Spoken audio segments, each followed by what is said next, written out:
You are listening to the Overwatch League Network, the podcast with Deadeye on all the Overwatch League news and information.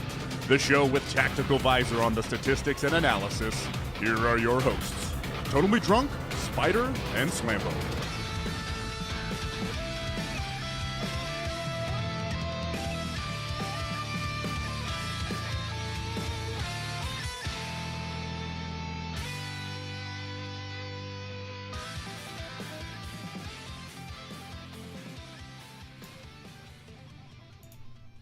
What is up, everyone, and welcome back to Overwatch League Network, the podcast with Deadeye on all the latest Overwatch League news, information, and esports analysis.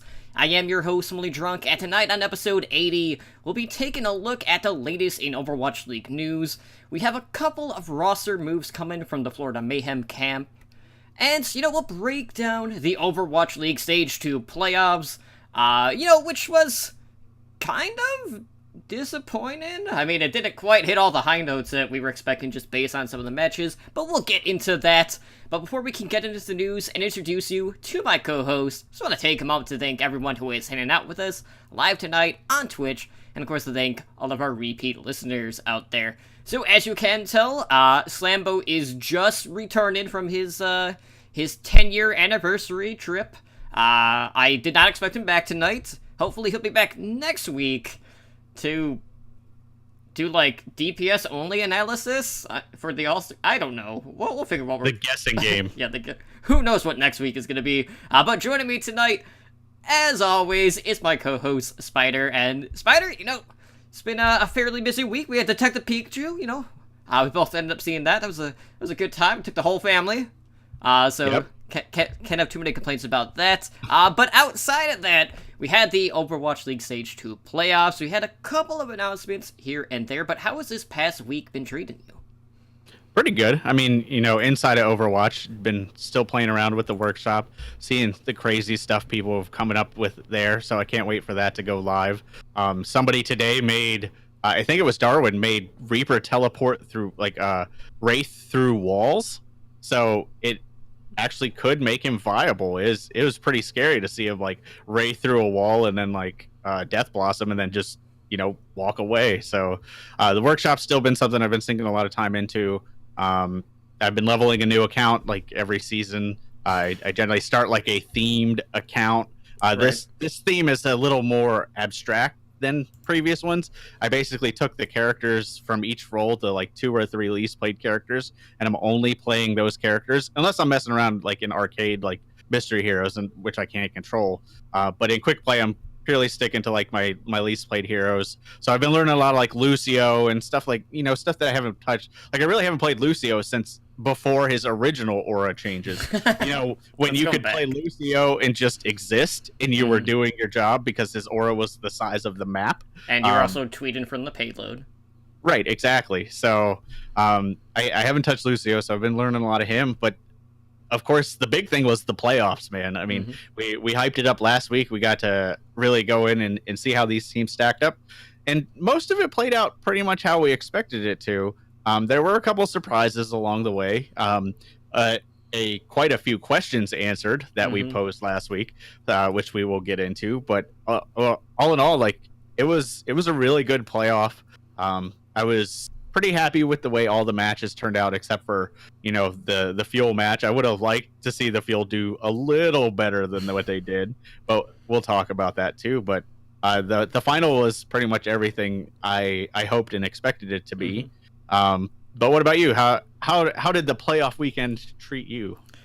Well, it was a rough week for Runaway as a whole, both in Contenders Korea, as they lost and did not actually make their showdown. But you know what? I also got to see Element Mystic do something that no other team has done in Contenders Korea, where they did not drop a single map in the playoffs. That's probably the only time that's going to happen in Contenders. Whether or not that's ever going to happen in the Overwatch League remains to be seen. But outside of that, some of the matches delivered. Some of them were kind of snoozes, if I'm being honest. I know there was one day that had, 2 matches, and the stream was over in, under 2.5 hours, and I was like, well, now what do I do with the rest of my night? Like, I didn't even get it this whole weekend. I didn't get enough tokens to buy the second All-Star skin. I am literally 1 token away because of that one night. Like, had that night gone like an extra half an hour, I would have had both All-Star skins at this point. well, did you make sure to tune into Watchpoint? I don't generally watch the pre-show, but I usually watch the after show. Because that counts. I know. And that's why I usually stay the after show. But I don't normally catch, like, depending on the timing. Sometimes I miss the first game or like the first map of the first game, and getting there earlier than that would be almost more impossible. So I have to take what I can get. But like I said, with the double weekend coming up with our All Stars, I'm not worried about it. I'll get the second one and not have to spend money. So, you know, perfect.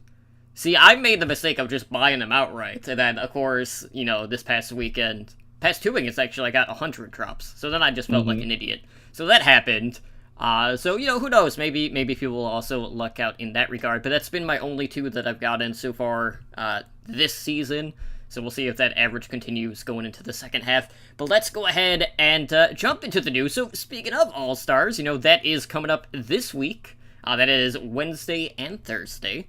And we do have the 24 reserve players announced, and these were voted based on the Overwatch League staff members, the coaches, and also players. So we're going to break this down division by division. So first up, let's talk about the Atlantic All-Star Reserve. So we have 3 members from the New York Excelsior, we have 3 members from the London Spitfire, and then you have 1 representative from Paris Eternal, Florida Mayhem, Atlanta Reign, Toronto Defiant, and the Houston Outlaws. So joining the Atlantic, we have Mono, Meko, Animo, and Nene. We have Gesture, Prophet, Fury. Then we have Cruz, Saya Player, Dogman, Neko, and Dante. So, you know, looking at this, you might have noticed, well, where's Libero? He's like the odd man out from the New York Excelsior. You know, of course, Pine got the nod on the starting roster despite not playing. But, you know, he was on the All-Star team last year, so, you know, he's in by popular demand, I guess. You know, fan favorite. All just that good for that stuff. the Widow v. Widow match. Yeah, which, by the way, the winner of last year's 1v1 Widowmaker tournament, not even an all-star, so he can't even defend his crown in that regard. But looking at this list, were there any, like, surprises or anyone that didn't quite make the cut for the Atlantic Division that maybe caught you off guard? Atlantic. See, I didn't break it down by Atlantic or Pacific. Should have warned me. Atlantic. I mean, Dante was a surprise for me. I think he's done well, but I don't think he has done well enough to be voted in. I feel like he was kind of a good player on a bad team pick. Like, I think he has the capability to be an all-star, but I don't think he's really shown us anything this season to say he's an all-star. Like, much like the Outlaws. Basically, like, I mean, he's been really good on Sombra. I will give him that. But we've always known he's been good on Sombra. He's been good on Tracer. But when he's flexed to Diva, it's been bad. Like, it has been highly subpar. And that's not what you want to say about an all-star. An all-star, you want to say, oh, well, at worst, he's passable. And he's not even that. So Dante, I guess, for the Atlantic side was a bit of a surprise for me. As far as, like, missing, actually my 2 most notable missing were both from the Shanghai Dragons, and that was Gamsu and Ding, or however you want to say it. Both of those are basically instrumental in Shanghai's. Oh wait, they're Pacific. Sorry. So when we get to Pacific, I'll talk about them too. Atlantic, I'm just, like I said, different structure notes. Atlantic, I guess maybe Masa. Like, there's really no one on Atlantic side that's missing. Atlantic as a whole is like I would almost say maybe the weaker division. Because if you look who was put in there on Atlantic, you basically got NYXL in London, and then like the pity picks like Dante. So the pity picks of having to have a representative from each team, basically. Basically, yeah. I mean, granted, some of them I would consider to be all-stars. Some, you know, might be questionable to say the least. But looking at the Pacific All-Star reserves, we have 3 representatives from the San Francisco Shock. We got 4 from the Titans, and then 1 each from the LA Gladiators, Dallas Fuel, Guangzhou Charge, Shanghai Dragons, and the LA Valiant. So, joining the Pacific, we have Violet, Super, and Sinatra. We have Slime, Hoxel, Twilight, and Bumper. Decay, OGE, Shu, DM, and Space. So, as I mentioned, the 1v1 Widowmaker champ of last season, Surefour, is not voted in. Decay, I'm not surprised by. I mean, he's been getting the bulk of the playtime for the Gladiators, and he's kind of been at the forefront of the discussion for, one of the potential MVPs. And, you can definitely make a case for Sinatra in that regard after his performance so far in the playoffs, which we'll get into a little bit later. But what I want to know, Spider, is, we're getting, like, the DPS only game. Do we put in Bumper for that series? Absolutely. If this past weekend has showed me anything, you put in Bumper in every game. No matter what you're playing, you play 6 supports. Fun fact: Bumper used to play main support. You put Bumper in, like even with the outcome of the finals, I still think Bumper is possibly the best player in the league. Possibly.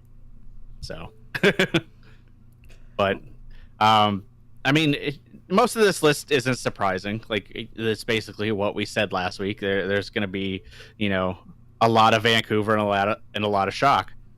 Since they didn't make the start. Right. So, like I said earlier, when I mixed up regions, the Gamsu and Ding were the 2 missing from this side that I was really surprised about, because when I think about Shanghai's turnaround, you look at like Chengdu Panthera, and Ding is part of that. But Gamsu's really the one leading them. Like even when they were playing prior to Gamsu fully integrating into the team, which granted was like a week and a half, they didn't look nearly as good as soon as Gamsu came in and started really like getting into the practice of the team. So when I think of like all-star, he definitely seems to fit that bill. Like he does what this team needs. And then Ding is just crazy. Like if you're playing a DPS game, you want him in there because no matter what he does, he's getting kills. Mm-hmm. So those 2 were a little, surprising. At Atlanta, clearly you would have thought Defran probably would have made it in there had he not retired. Maybe but in terms of like as a whole, that I think those are the major ones. So I don't think I really missed anybody. I was a little disappointed that more Dallas players didn't make it in, but then when I sat there and thought about it, I was like, there's really no one that deserves it over any. Like I could maybe make a case for AKM because AKM's game has stepped up significantly this season, but versus like some of the other players on the Atlantic side, nah. I think pretty much everybody except those notables made it in or are supposed to be there. The only one that I really don't think belongs there is Pine. But you know what? He got voted, so I guess he does belong there. I like how you keep mixing up the divisions, but besides the point. No, I was just wrapping. Okay. Yeah, at the end, I was just wrapping the thought up.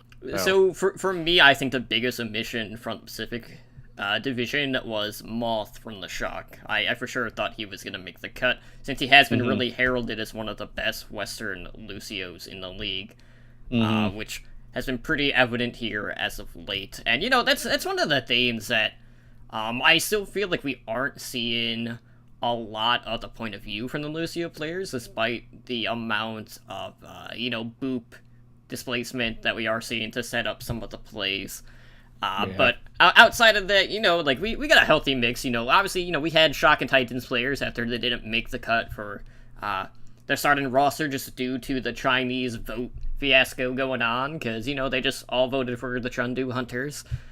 But, I'm looking forward to the All-Star week this week. It's all all fun. I really wish like we were gonna get like some of the workshop stuff for the All-Star game though, but maybe that will be next year rather than just doing like community votes. But like that was the thing that I didn't really like, that the way that they're doing this year. Yes, we had the option to vote, but like there weren't really any like really big standout themes out of all of these. Yeah, it and I think there are some workshop games. Like I talked about, gun game would be really good. Throwing players in like doing like a seeded gun game bracket where you have like a group stage, where you have like 8 groups of 4 or whatever. Like you put as many of the all-stars in these like group stages, and then just run through like a first to 10, like super like breakneck death match, and you go through these, and then only the top player makes it out. So only the person that wins the gun game makes it out, and then you make a game with whoever won it, and whoever wins that wins it. Like I think that would be like a super fun thing to watch, because you get to see how good some of these players are. Like you could be like, okay, well, how good is Bumper when he's forced to play Pistol Mercy type of thing, like that kind of stuff. So I think gun game would have been really fun. I think there are some other workshop modes. Like heck, you could even just stick to what Blizzard put in, like the hide and seek and stuff like that. So it is disappointing, but maybe because it's on the PTR right now, they couldn't get it broadcast ready in time, especially since the workshop does so many funky things. Like who knows how that plays with the code.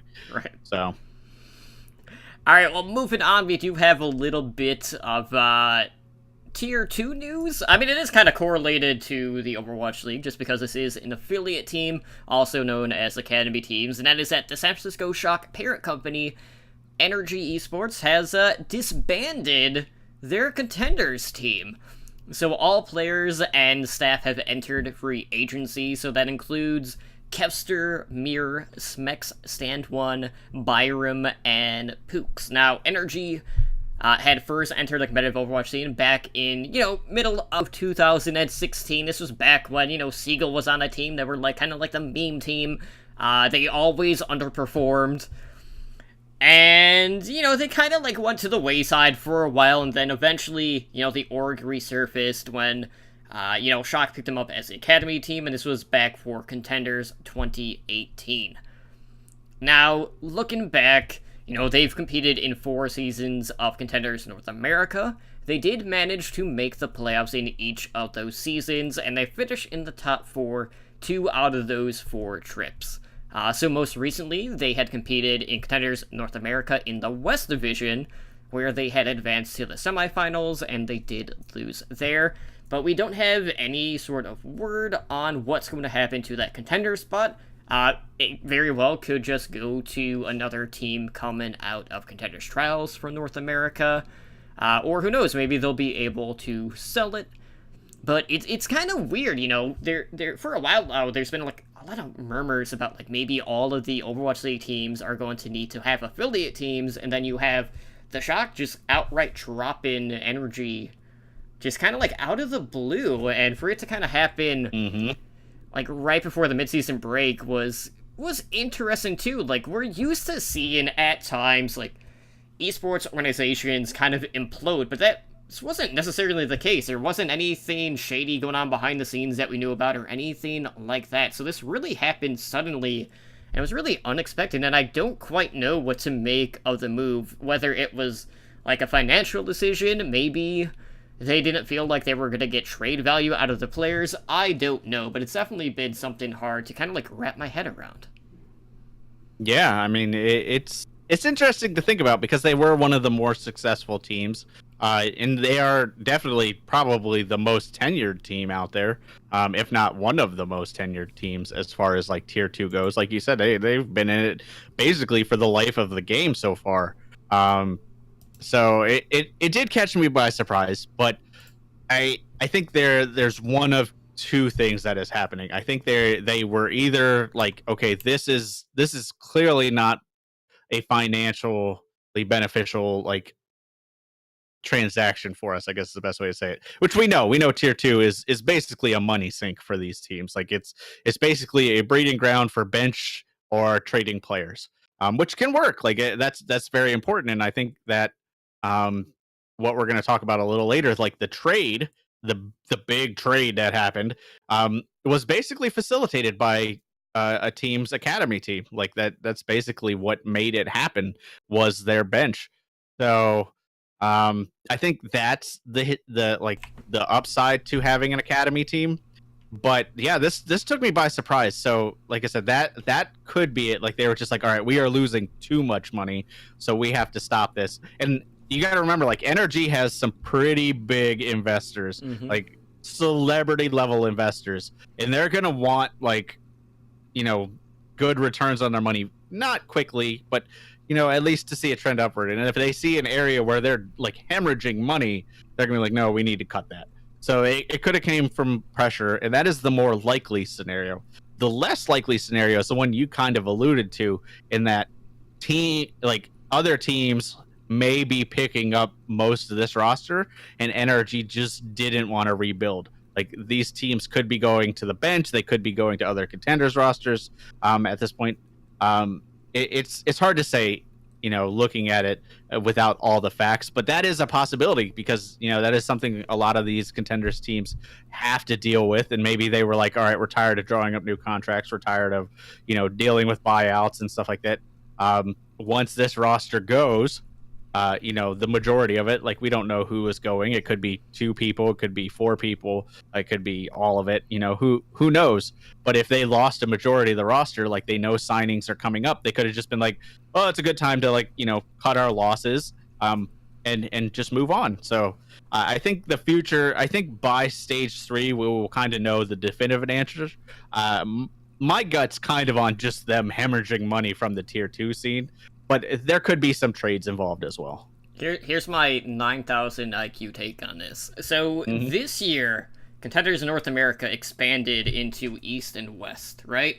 Right. So this is a team that did not manage to get into the finals in regards to when it was one division. Now there's 2 divisions. There's more trials teams coming up that are still able to outperform this team, and they're just like, well, we can't even win when the odds are more stacked in our favor, so let's just peace out. Also a possibility. Like, like I said, probably by stage 3 we will know the definitive answer. Whether it's through official or murmurs, we'll find out. Either way, I will be keeping an eye on the Discords over the next couple of weeks. Absolutely. So, moving into today, we also got, a little bit of a surprise news that I definitely wasn't expecting, and that is that we are going to have a partnership between Activision Blizzard and Upper Deck to produce some trading cards for the Overwatch League. Now, this is a multi-year deal that coincides with Upper Deck's 30th anniversary, and the first set of these cards is going to be released on June 19th, and this will feature teams and players from the inaugural season of the Overwatch League. Now, I know during the All-Star event, they're going to have, previews of the cards.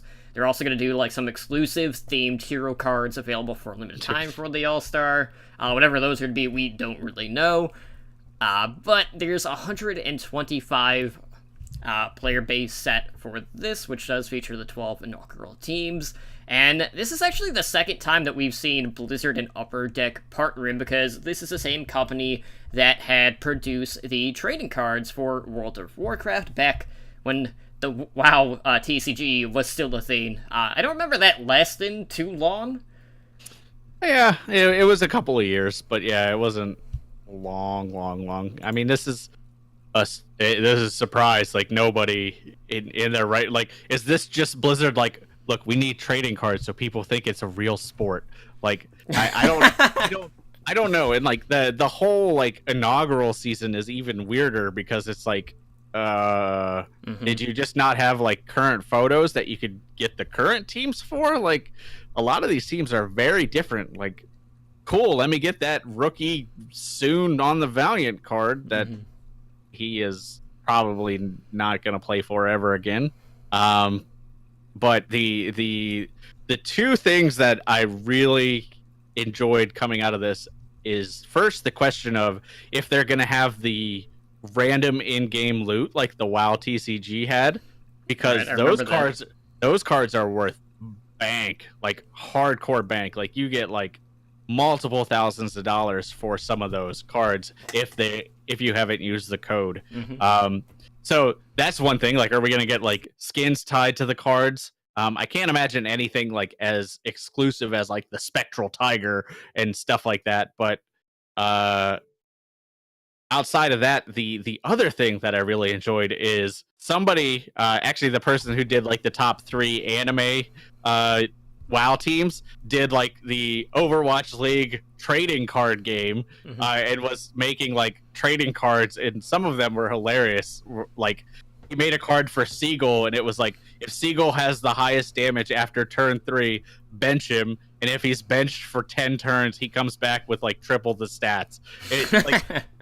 It was hilarious. Like, Jonak had like a ridiculous attack value, but like a super like mediocre healing value, and some of them were pretty funny. Like Sinatra, like, cost so much to play, but he did pretty well once you got him out there. So like, the community is embracing it. Like, I don't think we're gonna get anything really substantial out of this. It's just, one of those fun things. And if I see like a pack in Target or something like that, or maybe when I go to the finals, maybe I'll pick up like a pack or two, but it's not something, even me as the collector, I'm not really going to go out of my way for them. You're not going to like put all the cards like on your wall? No. Truth be told, like, outside of like trading card games, I've never been like a real trading card person. So it's cool. I mean, they're getting money for it. So you're saying we need a trading card game? Yes. Okay. Yes. I want a WoW trading card game, especially if Monty is like a super overpowered person.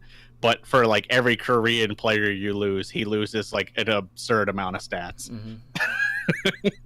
Yeah, I know earlier when I was hanging out in the High Noon Podcast Discord, the Blevins and I were talking about MLB Showdown, which is an MLB TCG game that came out from Wizards of the Coast back in, I want to say it was like early 2000s, which was basically like it combined like the card game aspect also with kind of like dice rolling, because like everyone would have like their own stats, and like you could get like a single, double, triple home run, and whatever number you would roll, you would get in that, and then it went through a ton of other stats too as well. Who knows? Like, this is only like their entry into it, but maybe we'll get a TCG down the line, or maybe this is gonna tie into fantasy aspects in the future. Who knows? But I want to see what is exactly going to be included in this set in particular before I make a decision on whether or not I'm going to try to collect some of the pieces.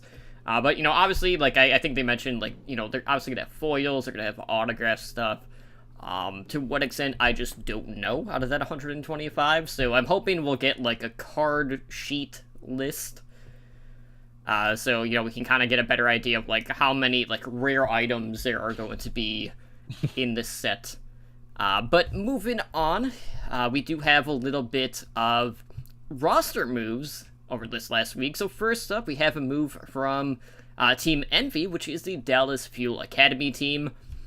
And Trill has been promoted to the main roster for the Dallas Fuel. Now, Trill's tenure does include a pretty extensive record, competing in the Oceanic region. He had been one of the featured players on the Australia World Cup team back in 2017, as well as 2018, and prior to Envy, he had played on Blank Esports. Now, Trill did join Team Envy towards the end of last year, and Envy would go on to secure first place in the 2019 Contenders NA West after defeating Atlanta Academy. So, right now, he is in the process of moving to LA, but he's not going to be with the team until the start of Stage 3. Now, the important thing to note, Spider, is the fact that Trill is a main tank player. Obviously, you have OGE, who has been, doing fairly well on the main tank role for this team, and I really feel like the Note trade has complemented OGE very well. that being said, obviously this is going to be a backup move for them, but in the back of your mind, is there any chance that we could see maybe a little bit of movement there on the tank line moving forward? Yeah. So Trill is like you said, he is a main tank by trade, but he also brings in some off tank experience that he played back in the day, like Sydney Drop Bears, and you got to go back a little ways. Like he's basically been a main tank for quite a while. He can play Brigitte. He has done that in the past as well, but wieldingly. Yeah. So there's that. But the big thing is he is a very good Hammond player. Like he was one of the OG Hammonds in Contenders, and you got to remember that was on that was when he was in the Oceanic region, and he did a little bit for Envy here and there, but you got to remember that Trill is one of the best Western tanks to come out of Contenders. I mean, he's the only player in Contenders history to win a Contenders championship while not being in that region. So basically he won it on 300 ping. So that's pretty impressive. That's got to give him some merit.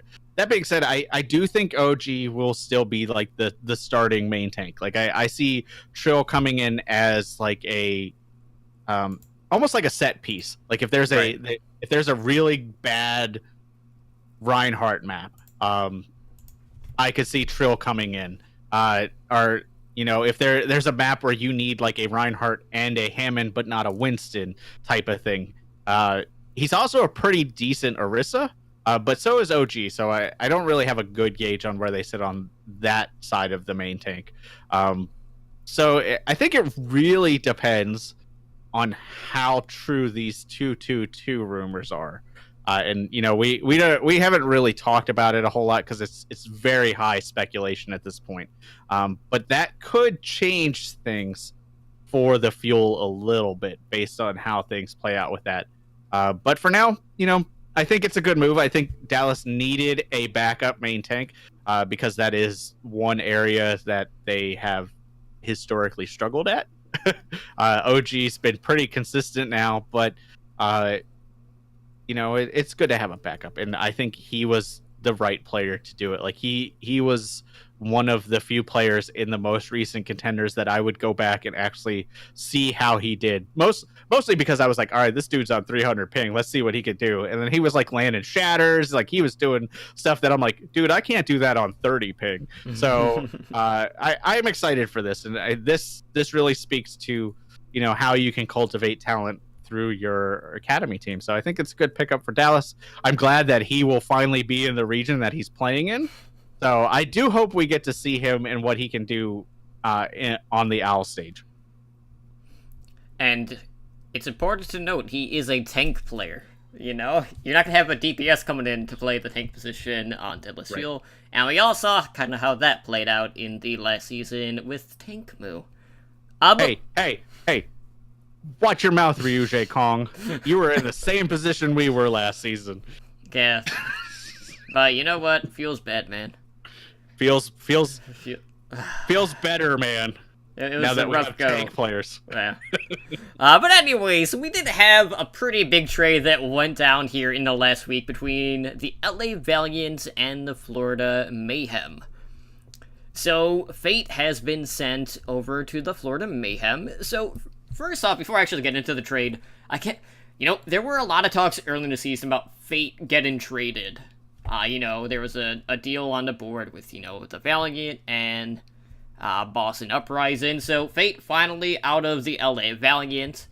So he's now on the Mayhem. And then the Mayhem sent over to the LA Valiant McGravy, who, they haven't been playing since Mayhem moved to an all-Korean roster.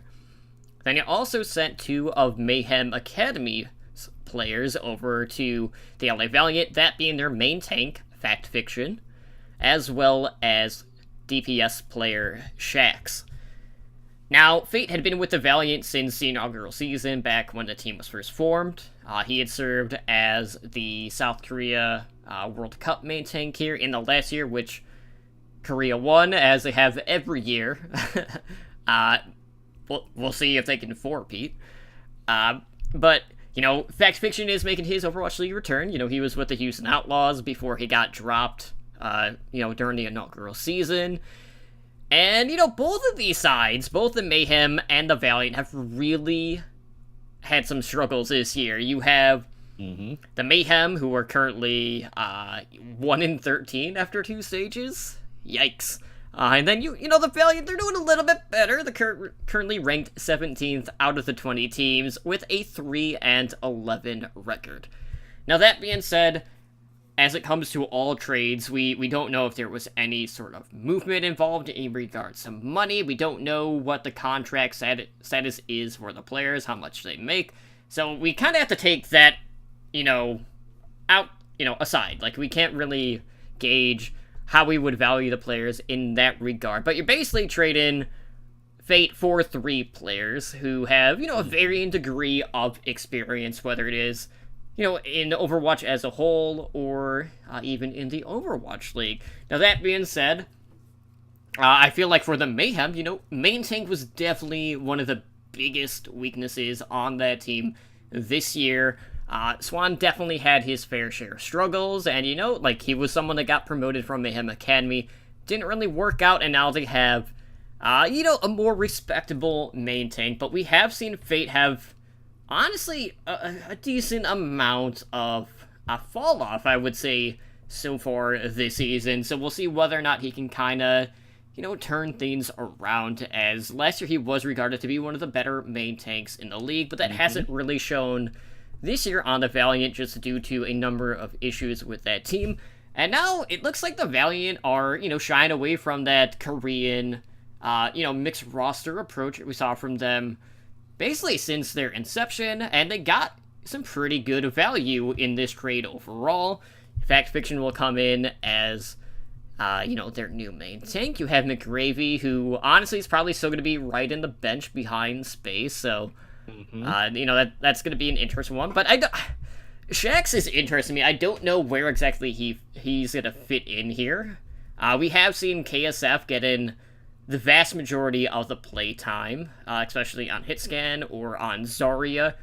Bunny has kind of just been right in the pine all season, so I don't know if Shax will get the nod over Bunny in that case, but essentially you're trading 1-for-1 for starters, and then, the Valiant will have essentially 2 bench players at that. But what were your thoughts on this trade? Do you feel like this was an even trade, given the amount of players involved, or do you feel like one of these sides got more value out of the lot? No, I actually think this was a very good trade for both teams. Like, I think this is what you want your tier 2 roster to make possible. I kind of talked about it a little earlier, but this trade would have never happened had they not had Academy. Because, like you said, last season, Fate was in the conversation all year for top 5 tank, like top 5 main tank. Fate was easily in that conversation. And, this season he has taken a hit. But I think you could still make that, you could kind of say that he has a possibility of being a top 5 tank still. Like, he hasn't shown any degrade in tank play necessarily. He's just shown a degrade in, like, team play. And that could be various factors. That could be, the changing in coaching staff recently, stuff like that. So, who knows what the behind the scenes type of stuff looked at.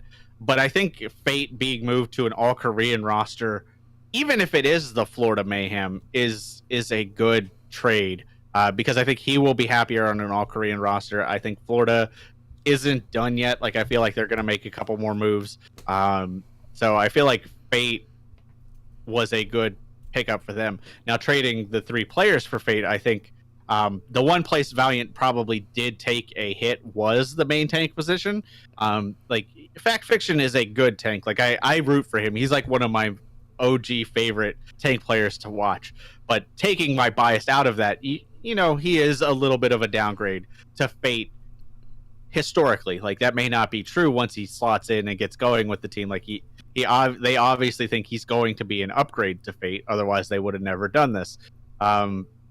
the McGravy situation, he's purely a backup at this point, unless they can find some crazy comp or they can, run multiple off tanks type of thing. He is very talented, and he strikes me as that kind of player. And the sad thing is, I think Space is this kind of player too. I think he's that player you want to coach into a role, and he has the ability to actually, bring a little more longevity to the team. Like it's almost like a more long-term pickup than anything else. Unfortunately, Space, I feel, is the same way. So I feel like they may just cultivate one of those two based on how it works out to kind of be trade bait for something else. Seeing how things work out. But to me, the big one is Shax. Like I think Shax is another starter for this team. Like I think they actually got 2 starters for this team because we haven't seen a lot of DPS. But if there is DPS coming, none of the DPS on the Valiant have really showed me anything to any degree of confidence. Like you said, KSF has gotten better. Kareev, when he's played DPS, is very hit or miss. Like he looks much better on support. They could possibly try Kuki because they've put him in weirder roles. Agilities is a projectile player, so he doesn't really have a whole lot of overlap with Shax. Now Shax has a lot of versatility, so they could. So I think really what you're looking at is you're going to look at Shax and Agilities as your starters, and Shax will play the hit scan. He will play, that type of role. If we're still goats, he will probably work on Zarya type of thing. And I think that's a good pickup for them. I think they need someone in that hit scan role. So I think this worked out for everybody. Like I actually really think Valiant picked up 2 starters in this trade because just the way the roster's going. And the big question to me on Valiant is, what are they going to do with Izayaki? Because they seem to be moving away from this Korean roster, and Bunny is in the conversation for like a Korean player that's kind of out of left field, but he doesn't have a whole lot of value right now because Bunny was always the tracer and okay at everything else. Right. Whereas Izayaki right now has shown that he is a very coachable, very mechanically skilled player. He just has some rough spots like ult usage and positioning, like very coachable things, but he has a high mechanical skill. So, but on a whole, Kareev has looked better in that slot for the team. So Izayaki's like the big question for me for the Valiant. But I will wait and see. But I think both of these teams, like this is very close to the like Fuel Boston trade we saw. Like I think both teams got what they needed, and it's going to work out well for both teams. Yeah, the Shax part of this is interesting. I feel like there's just too much overlap between Shax, KSF, and Bunny because they basically all play Tracer, and Widowmaker primarily. So it's like, who do you slot in? It's like a revolving door. But I feel like you're always going to have a situation where one of those players is basically just going to be perma-benched. So, hopefully maybe one of them is going to learn to flex a little bit more, but there is a lot of just hit scan potential on this team, and a little bit too much overlap to kind of really gauge who's going to be getting the nod in this regard. But Chex has been another one who really kind of made a name for himself. Initially, at least in like the World Cup, he was on the Denmark team. And I would assume that we're going to be seeing more of him in that regard as well. But that was not the only movement that we did see out of the Mayhem camp, as they did make another addition. This kind of coincides with one of our earlier topics up today when Energy had dropped their academy team. So Florida Mayhem picked up Byram as their newest player, and he was the flex support from Energy Esports. Now, Byram has been competing since 2017. And had joined Energy to play in the North America Contenders. Now, before that, he was on Blossom. And there are 2 major things about this. One, he was kicked from Blossom before Contenders Korea 2018 during Season 1 due to boosting. 2, there's a lot of rumors going around right now that Byram is multiple people. And there's been a lot of wishy-washy things in regards to his grim performances, You know, sometimes he looks godlike, and then sometimes he just doesn't show up at all, and there's a lot of weird stuff going on there. So, you know, I don't want to get too much into that, but, you know, you have the Mayhem, and, you know, they go out, they basically pick up someone on one of the lines that I felt like, at least in this role in particular, I don't think this was a needed sign-in. Hagopen has been... I'm not going to say he's been the best player, but I'm not going to say, like, he's bottom half at this point. I think he's middle of the pack at this point, and he has shown some improvements here since the last season. So this was kind of a weird sign across the board, but this is definitely a sign-in to me that is red flagged. Just due to the boosts in history, and just due to, you know, kind of the things circulating in the rumor mill. Like, that's a lot of baggage to kind of take into your team, and I don't know exactly how well that's going to go over with the management aspect of the Florida Mayhem. We'll see. Like they probably saw something that piqued their interest, and while we have had the weird problems in contenders where players aren't who they say they are, I would highly hope that an Overwatch League team has the due diligence to at least figure that far out before they draw up a contract.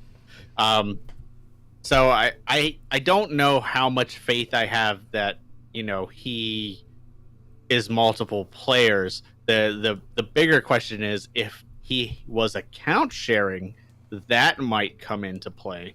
Like, you know, who did you get? Like, maybe he had someone play his account because he couldn't make it. Like, who maybe he, you know, it's that's a weird topic to, you know, really broach without more facts.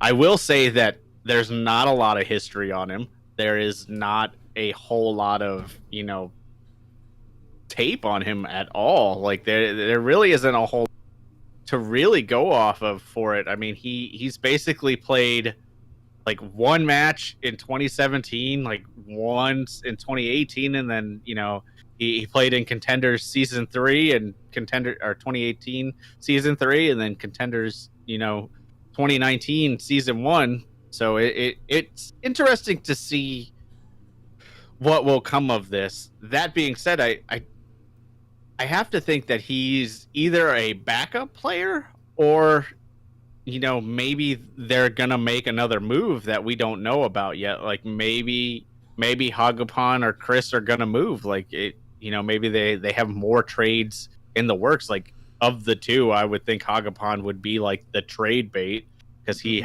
has always, you know, he is basically the whole reason that Florida was even in most of their matches that they even had a chance to win, let alone the one match that they did win.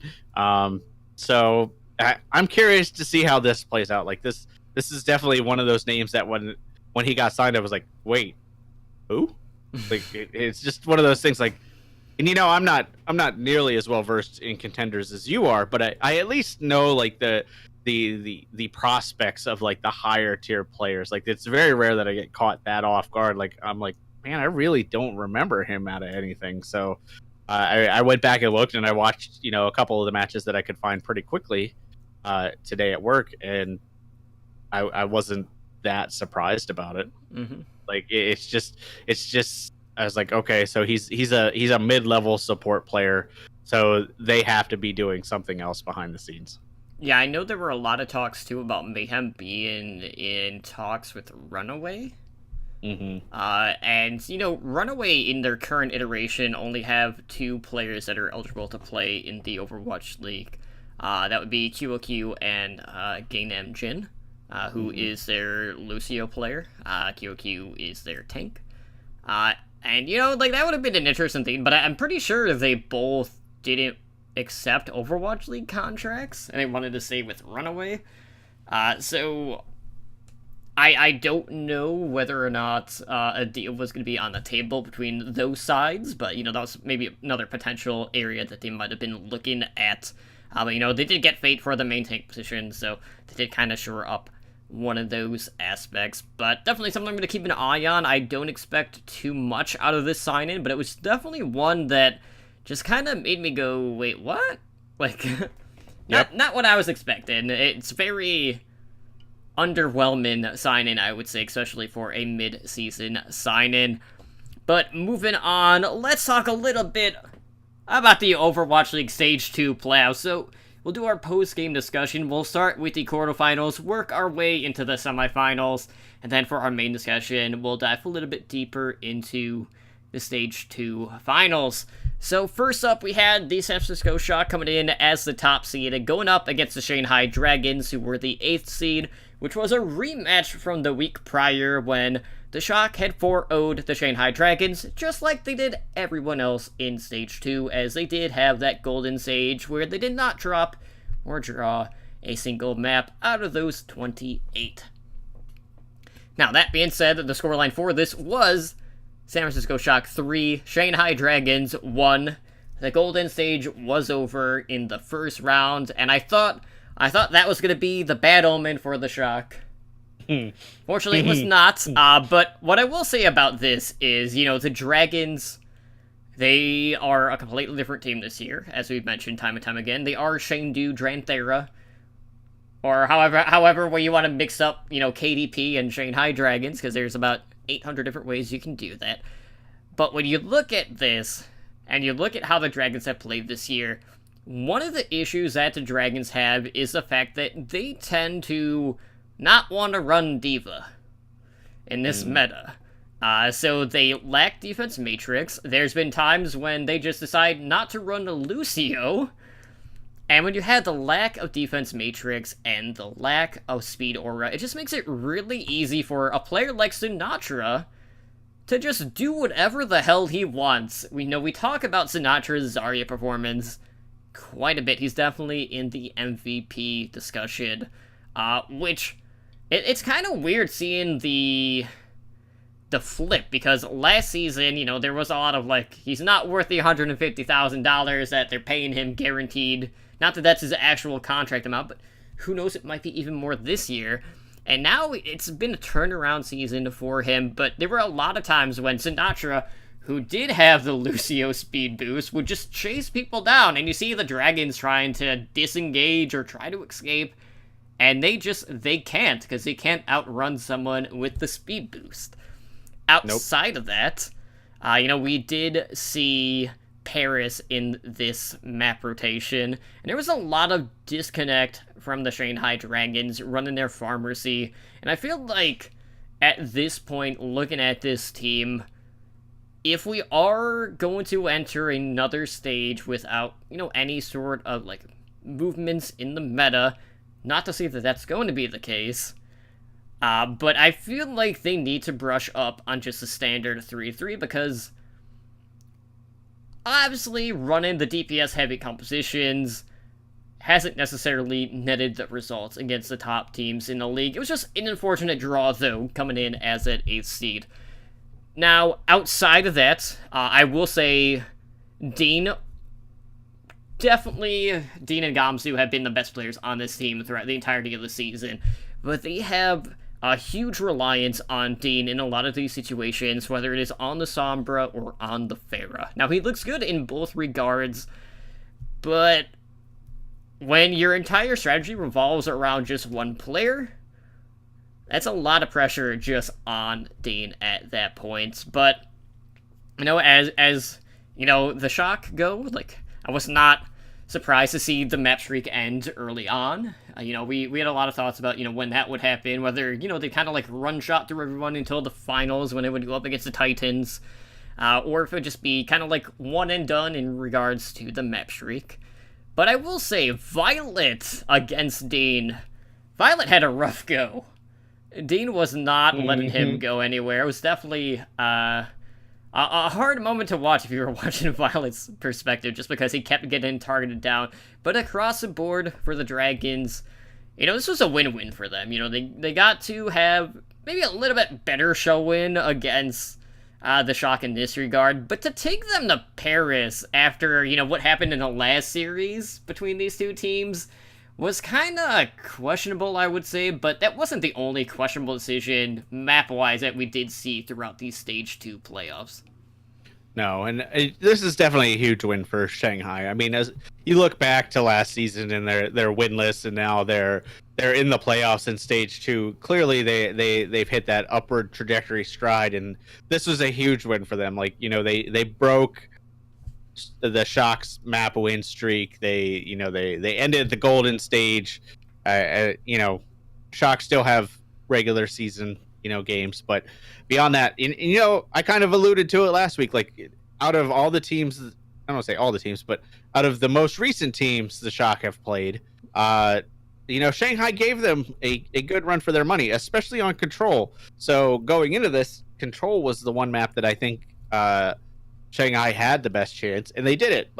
And they did it the same way they did it last week. They did it with Sombra play, and just good positioning. The problem is after Control, they just you just can't beat the Shock's 3-3. Like, they can position better. They have more ability to set up their set plays, to get Sinatra on the high ground. Like, regardless of the map at that point, the Shock can execute their game plan. Like, Shock is and they talk about this in Watchpoint after the final, but Shock is definitely a team that prepares set strategies, set plays. Like, okay, this is happening, so we're going to position here and try to do this. Like, they are the team that you can definitely tell, they prepare set things in the process, whereas a lot of teams say, all right, we're going to go in and try this, and then it just devolves into, a crazy set of stuff. Or they're just the Titans who are like, all right, we're going to press W until we win type of thing.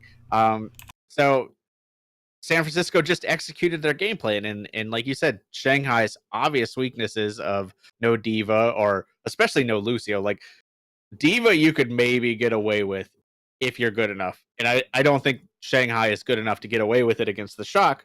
I think Shanghai is good enough to get away with it against a majority of teams, but not the Shock. But you cannot get away with a Lucio. Like, you have to have a Lucio right now.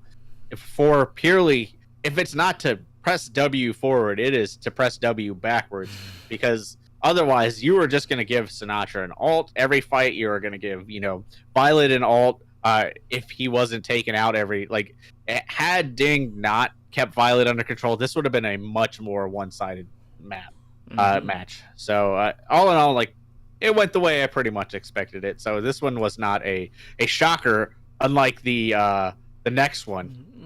Yeah, that would be the 2 seed in the London Spitfire going up against the 7th seeded Hangzhou Spark, which ended in a Spark victory 3-1. Okay. This was a frustrating series as a fan of both of these teams. So let's start with the Spitfire. They were down in the series, and then they decided, you know what, we're gonna keep picking maps that favor Winston. They weren't really feeling the Reinhardt, so let's Gesture, he feels comfortable in Winston. Let's pick the Winston maps.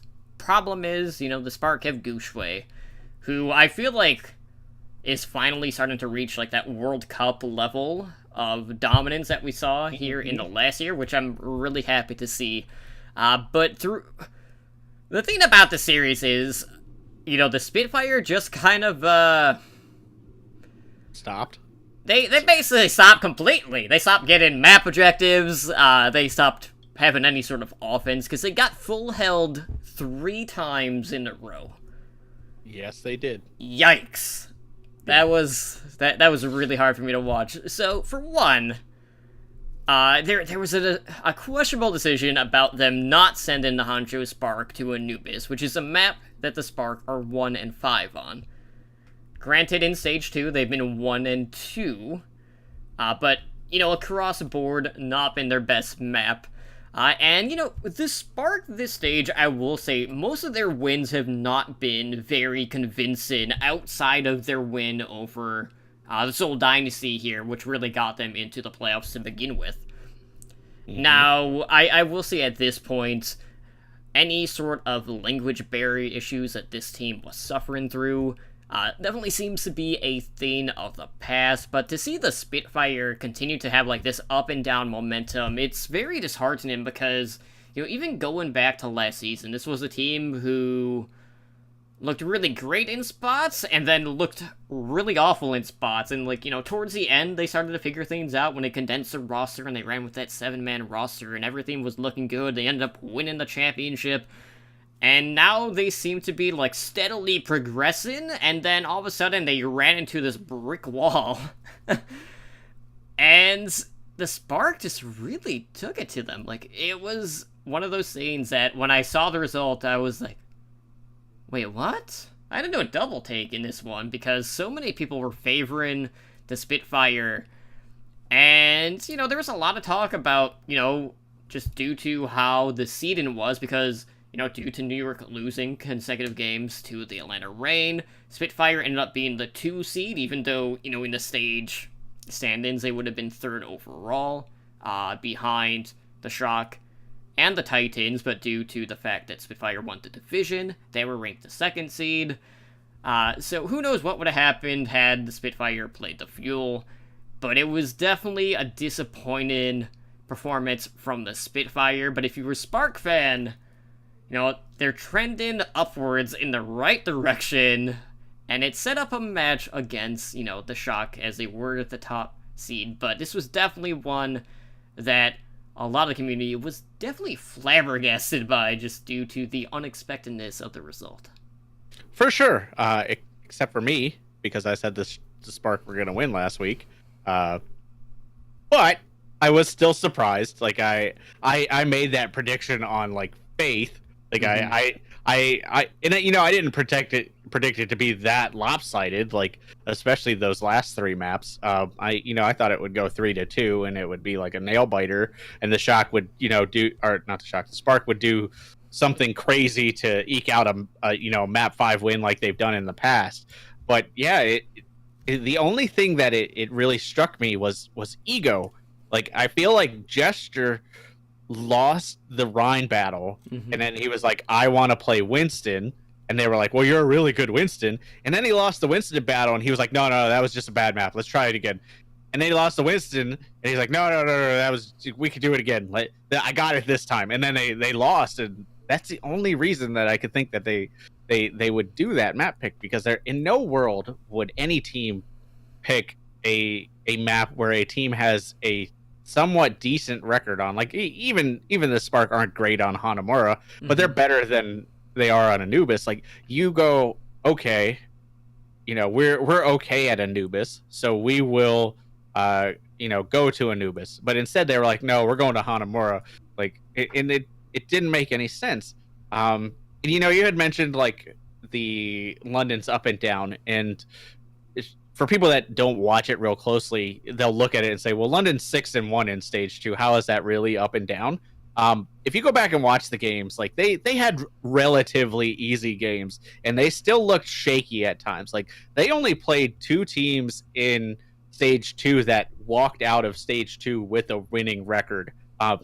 As far as, like, the whole Overwatch League, there are some 7-7 teams, but, like, it was an easy stage for them, and they still lost. Like, they still lost to Chengdu, which was a surprise. And the games that they didn't lose some of them were close. Now, they did have some good, solid games, and like you said, that is their peaks and valleys. But basically, Hangzhou did what I kind of said they needed to do last week. Is they kind of kept London on their toes. They were very aggressive with London. And Gushui just abused Gesture. Like, Gesture would dive in, and Gushui would be like, cool, you're here, I'm going to kill you, and then I'm going to dive your team and kill the rest of your team. Like, that's literally what happened. But the big standout to me was Prophet. Like, I love Prophet. I think Prophet's a phenomenal player, but this could arguably be his worst game. Like, he was positioned badly. His bubbles weren't when they were, weren't going out when they needed to, or they were going out too late. Grabs were almost a non-factor. Like, it was weird to see, like, Prophet be that quiet, because on this team, they have the peaks and the valleys, but Prophet is always that one player, like he is like giving 110%, like he is like fragging by himself, like he is doing everything he can to win. It's almost to the point where the rest of the team is losing it, whereas this is clearly like a team loss. Like even Prophet was surprisingly quiet, and we don't have a lot of access to the specific stats yet. I don't know if the API is broken or what, but like I tried to pull them earlier and it would not let me.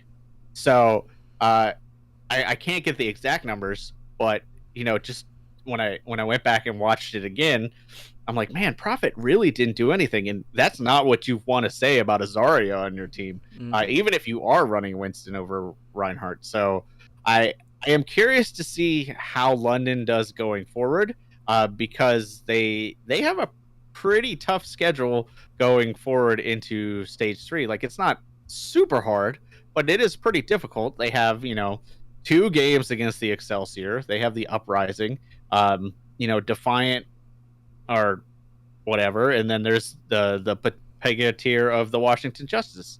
So we'll see how that goes, but this could be a rough stage for London, depending on what the meta shakes out to be. Yeah, we did not get to see the clutch factor from the Spitfire, which was really one of the bigger disappointments for me in that regard.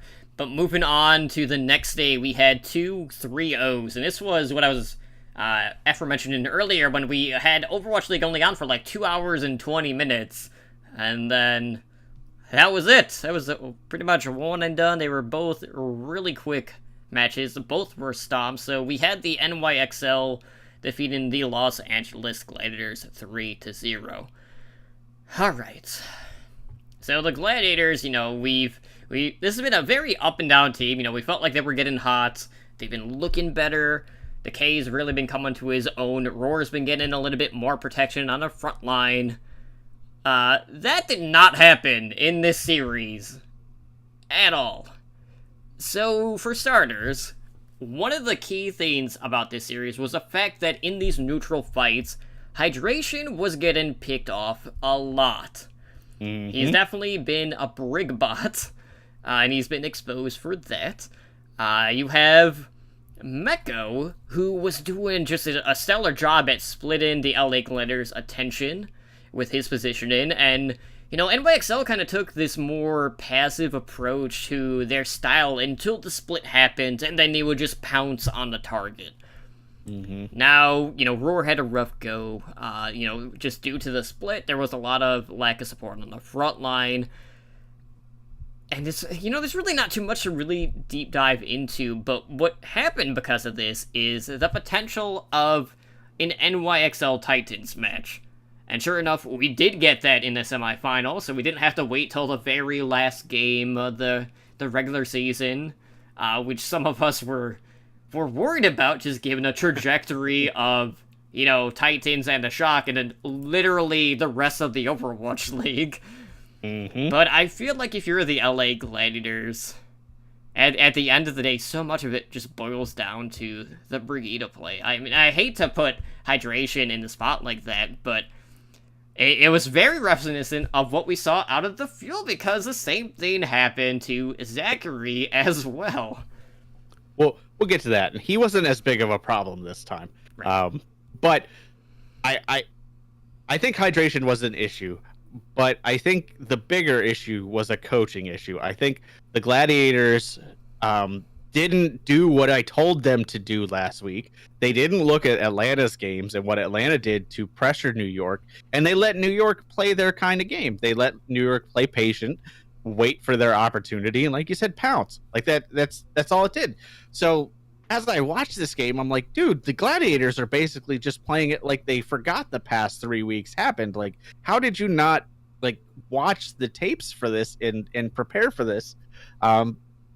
And, I can't even say that New York fixed their problems from watching this game. Like, I can't say that, what I criticize New York for, they fixed to become a better playoff team, because Gladiators just never exploited it. And that deeply disappointed me, because I had higher hopes for the LA Gladiators. Like, I wanted this to be a closer game, and I expected it to be a closer game. So individual player problems aside, I think this was like a top-down problem. I think they went into this game with the wrong strategy. Like I just don't think that they were, coached, and that's hard for me to say because I like the Gladiators coaching staff. Like I like DP. I think they have a very talented coaching staff. So it more befuddles me than anything else. I'm like, why would you do that unless they just weren't that confident? Like they maybe their confidence was shaken. Maybe they respected New York too much, so they didn't want to play aggressive. But that's shown that like you have to play aggressive against New York to beat them. And we're going to talk about the next match New York was in, and that's literally what happened. But the team that played New York went on to play the Fuel in the next match, and it was no closer of a match. Mm-hmm. Now, just to wrap up the Gladiators real quick, just one thing to note: the Gladiators have still yet to win a playoff game.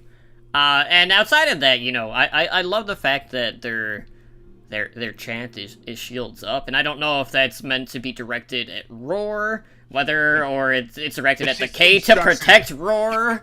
Like, maybe they're trying to give them instructions, I don't know, but that was just something to note. But speaking of the Dallas field, they did go up against the Vancouver Titans, and this was a 3-0 in favor of the Titans. And, man, you want to talk about Rhine games with the main tank battle. This was very reminiscent of what we saw with the Spark and the Spitfire game, because Bumper was just in OGE's head. Now, he got the final blow on OGE on Reinhardt, Winston, Hanzo, and Roadhog. Now, the Roadhog was definitely something to behold. It was definitely a clutch performance in, maybe a situation where we're not normally used to seeing Roadhog, because it was towards the tail end of King's Row on the defense, and he was landing hooks, he was getting environmental kills, which was awesome to see. But I have to say, you had Dallas here, who opted to go to Anubis, which I thought was interesting. This is a map that they lost against the Houston Outlaws. They lost to the Florida Mayhem on Anubis, so I don't understand that decision. But, there were a lot of times where, the OGE shield at times with the position in regards to where Zachary was, there was a lot of times where there was some disconnect there. But the thing that really made me chuckle, knowing how quick that day was, it's like, man, Zachary really could have made his graduation after all, It's just like... It was almost not worth going, right? But, yeah, I mean, Dallas got rolled, and I said it last week. Like, I was optimistic in they would get a map win. Like, that was high optimism based on how they play. And it really boils down to what you said. Like, the Vancouver's in Dallas's head. Dallas showed them way too much respect. The only map that was somewhat close would be King's Row, until that Roadhog came out, and that's just talent. Like, that's you can say it's memeing, you could say it's all this, all this. It was a calculated pick by Bumper, because Bumper knew that no one was paying attention to him, and he could just stroll out on Roadhog, and if he landed a hook, they won the map. Like that like at least stopped the Fuel from pushing. I don't want to say won the map, but effectively stopped the Fuel push. And he didn't land one. He landed three. So he landed two very important ones, landed a third one that at least kept the other person out of position. And then he just, at that point, it became a style choice. Like, he just finished it off.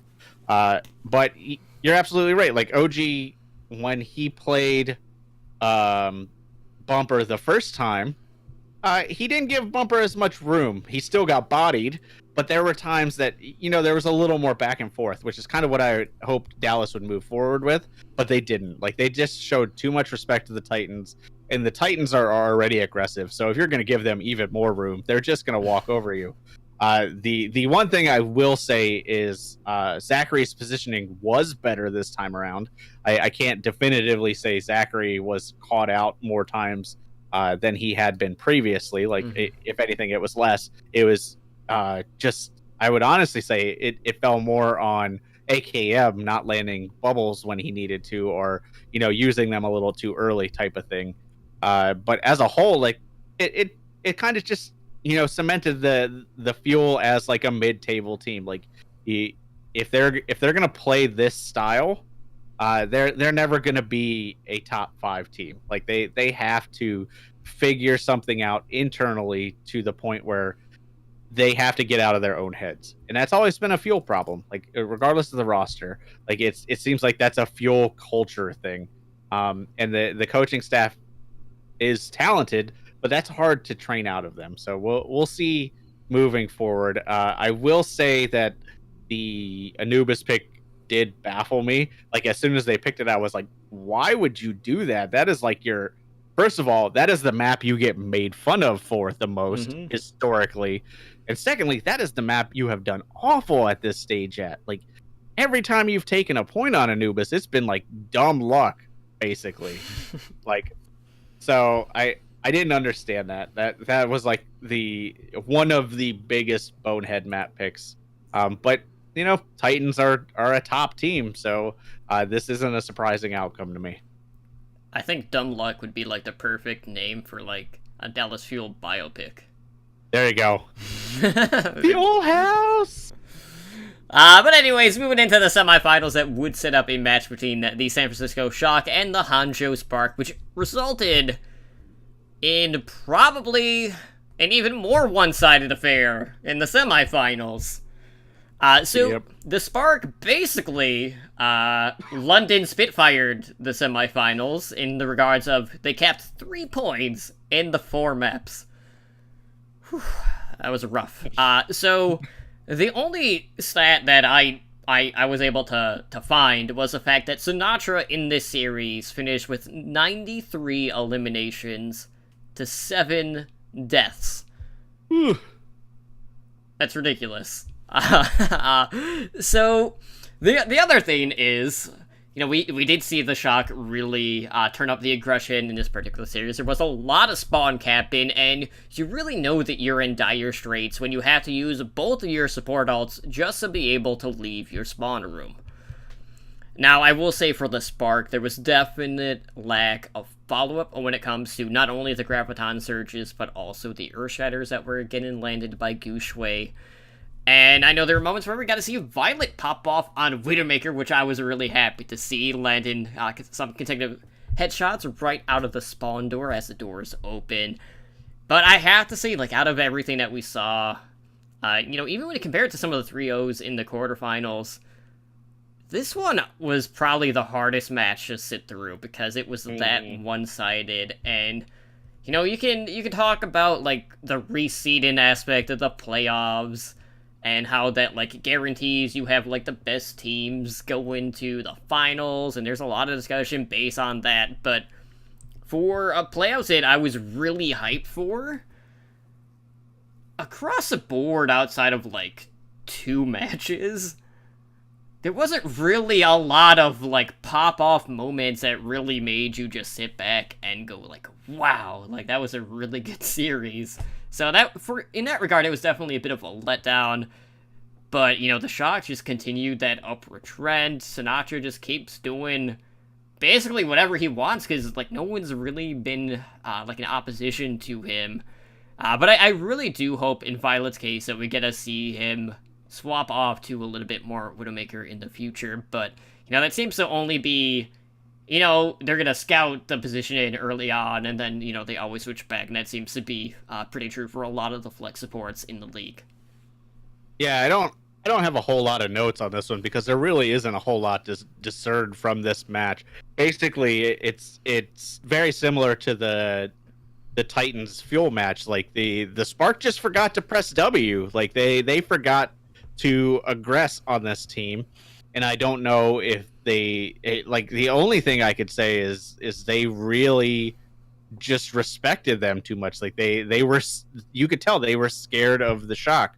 They were scared of Sinatra and the damage that he was doing. Like, and they didn't have an answer for it. Like, and I'd hate to say that because I really want the Spark to do well, but this again just kind of cemented that there's 2 teams in the Overwatch League, and then there's everyone else.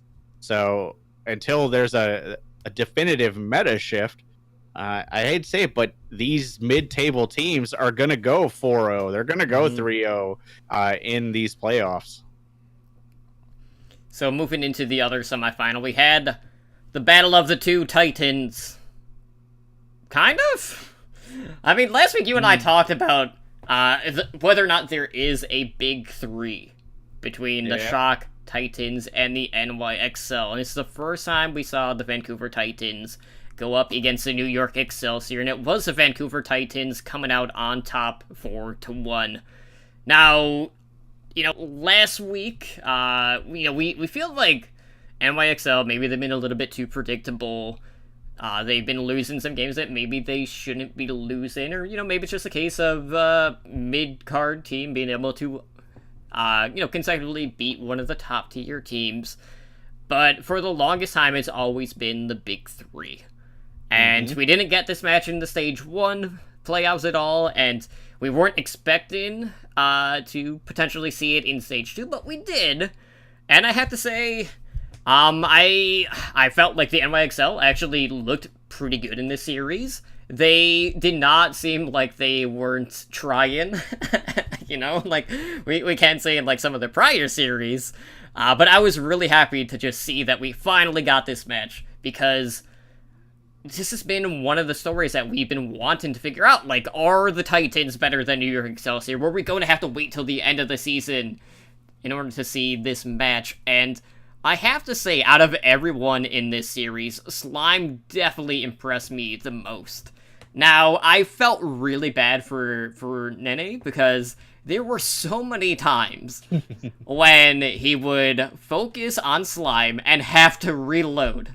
Yep. And Slime would just narrowly escape. Now, of course, we've had balance updates recently. Zarya doesn't quite do as much damage, and, if this was on the prior patch, probably Slime would have died, but we're not on that patch. Slime kept getting away, and there was a moment on Legion where they were on Gardens, and Slime is able to wall right out with, 8 HP left. Only to casually stroll back in and kill Jonak, and it was one of those things that I've come to just expect from Slime, because we saw the same thing in that Runaway versus Kondu Panthera Grand Finals, when Slime just went completely ham in that series. But, we talk about the main support play, and maybe it not always getting the love that it may deserve, or getting the attention with the camera point of view, and Slime really had a breakout performance in this series. Now, outside of that, Bumper was definitely the heavy focus of the New York Excelsior, so much to the point that Titans are just like, yeah, that's fine, we see the stats. If Bumper dies first, we still win a majority of the fight, so, do whatever. I mean, we're still gonna win the 5v5, which happened basically this entire series. So, looking at Bumper and Mono, I will say the main tank battle in this regard was really close. Mono definitely had one of his better performances.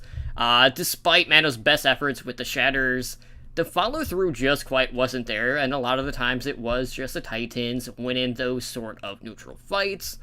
And it just seems like Bumper, he had good Shatter stuns, but Mono, I would say, was getting the better of the exchanges, at least with the stuns. But, the follow-up was definitely more in favor of the Titans throughout the series. But as someone that has followed the Titans, I was really happy to see them kind of, I wouldn't say trounce the New York Excelsior, but it was a very convincing win as a 4-1 victory. And, it maybe solidifies the fact that the Big Two is what we said it is. And, NYXL are still a really good team. They're probably still the third best team in the league, but, that Big Three is still something that might be able to be argued, but, after everything we saw with how convincing of a win this was, I still stand by the fact that, we have the Titans, we have the Shock, a step behind, you have the New York Excelsior, and then there is everyone else. Basically, yeah. And I mean, looking at this match, it was closer than, the 4-1 would make you believe. But honestly, excuse me. But the big thing to me that stood out is NYXL just kind of exploited some out of character choices that the Titans made, like positioning choices, stuff like that. Really on Blizzard World, like Blizzard World, um, it just seems like the Titans are like, all right, we're gonna go the main path, and that's all we do. Like they don't seem to really deviate from that plan. Whereas NYXL kind of would take back route. They would take, off angles and stuff like that, and that really exploited the Titans and the way they position, and it definitely exploited Bumper's positioning. And Vancouver made the smart thing. They went into halftime 1-1, and apparently Bumper told his team, like he said this in an interview, basically, forget about me, just focus on them when they turn around to kill me.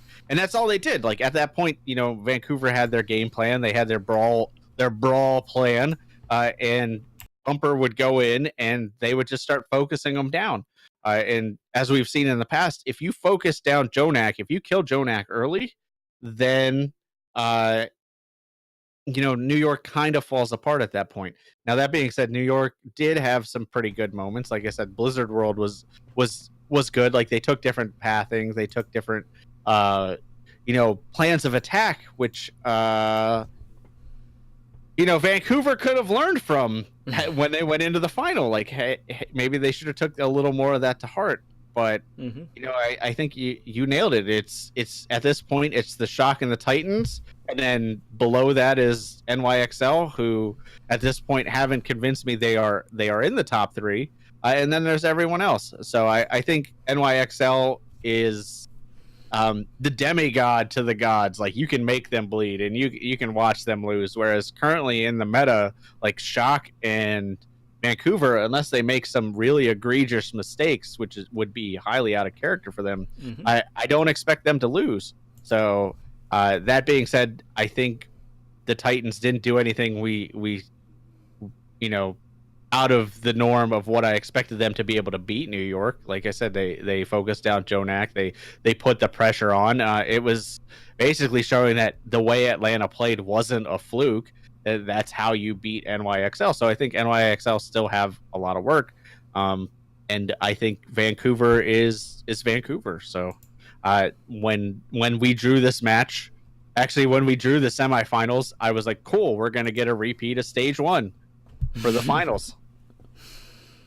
Which, I mean, honestly, we were already expecting, and we did get that, because it was the Shock and the Titans in the Stage 2 final, so we got a rematch, a grudge match, and at this point, just looking back, the Titans were up 2-0 overall in this series, the season series this year. Now, Krusty, he's coached 2 teams at perfect stages, so that's a huge accomplishment for him, and in this series, we definitely saw a lot of prediction gravitons used by Sinatra. I would say it was pretty 50-50 in regards to the success rate of said graviton surges, but you know what? It doesn't really matter if you just don't get value because he builds one in every fight, basically. So, like, who cares at that rate? But there were a couple of really key things. Like, Blizzard World in particular was just one of the most bizarre maps I have ever seen. So, both Point A and Point B had some really weird moments. So, on Point A, you have the Shock on defense. Sinatra and Rascal basically killed all of the Titans outside of Bumper to just clutch out. I was like, what? That was phenomenal. Like, that moment, because even the casters like, oh, it's done, Vancouver has it. And then you just see, like, Brigida and Zarya just walk around and murder everybody. And they're like, wait, what? Yeah, so it turns out, guys, Zarya can actually do a lot of damage. More news at 11. So outside of that, Then Point B happens, where Titans, they're feeling good. They have 5 ultimates in their economy. They use everything. Yeah, I actually have a full breakdown. Yeah, like I have a full breakdown of that fight because I've watched that fight like 22 times now. Like no lie, like at varying speeds. And I was like, I have to figure out how Shock won this fight. Like I sat down, I was like, okay, so the Titans engage with the rally, which is standard. That's basically how you do it. Bumper shatters, but it's blocked. While Bumper shatters, Janice throws the self-destruct as a combo. Like that's a set play. That's basically Vancouver's set, shatter combo if they don't currently have a grab or they're waiting to use grab for something else. So that that's kind of thrown away. Like that's 3 alts basically thrown away at this point. They still have a little bit of the armor, but the block shatter and nothing from the self-destruct. You've already cut your alt advantage in half at that point. Violet gets tranced at that point, so Shock's ultimates do start coming online at this point, and that cancels out the grab because the grab finally comes out at that point. But the big thing that basically turns the whole fight is somehow in a grab, Sinatra bubbles Moth while he's getting charged by Bumper, and that keeps Moth alive, and it puts Bumper super out of position. So at that point, like that's when the fight shifts to the Shock's favor, because Sinatra's once every 30-second grab comes out, and with Bumper so far out of position, they have Twilight, Janu, and Simosu just sitting there, and you're good for Slime. Slime drops the beat to try to save them, but it doesn't matter when you have basically the whole Shock team just trying, the whole Shock team outside of Rascal, just wailing on Simosu, and Simosu at that point just falls over, and Troy Hoban's self-destruct catches Slime. Like Slime basically sees this Diva ult fly past him, and he's like, "Oh crap!" and he like starts climbing the rock, and he just dies. And from there, it's basically cleanup. There's nothing spectacular at that point, but it literally comes down to that one bubble from Sinatra saving Moth, because Moth at that point is able to keep them alive during the rest of the stuff going on and help them output the damage. So like, and as soon as I saw that, because it's very fast, because the grab is here, the grab is like right next to, I don't want to use like hand gestures for the people listening on audio, but the grab is basically like right next to the concession stand, so like there is like minimal distance. So that was like a phenomenal play by Sinatra, and like I said, when it happened, everybody's like, how did they survive that? Like even like leading into the fight, Monty's like, there's no way Vancouver's gonna blow this, like they've never done that kind of thing before, and they didn't. Like that's the thing, like the only ult that you could really say was whiffed was Bumper's shatter, and that's a hard shatter to hit on that corner with the payload with somebody as good as Super. It's a hard shatter to hit. And props to the Shock. I mean, this whole series, the Shock basically played how we expected them to, and it was just slightly better than Vancouver. Like they even though it finished 4-2, all the maps outside of Paris were very close. Like it was weird. Like Paris like is the anomaly. Like it was just like Shock were like, wait, what, where are we? And then the map was over, kind of thing. Like it was very uncharacteristic of the Shock. But outside of that, like it was like inches.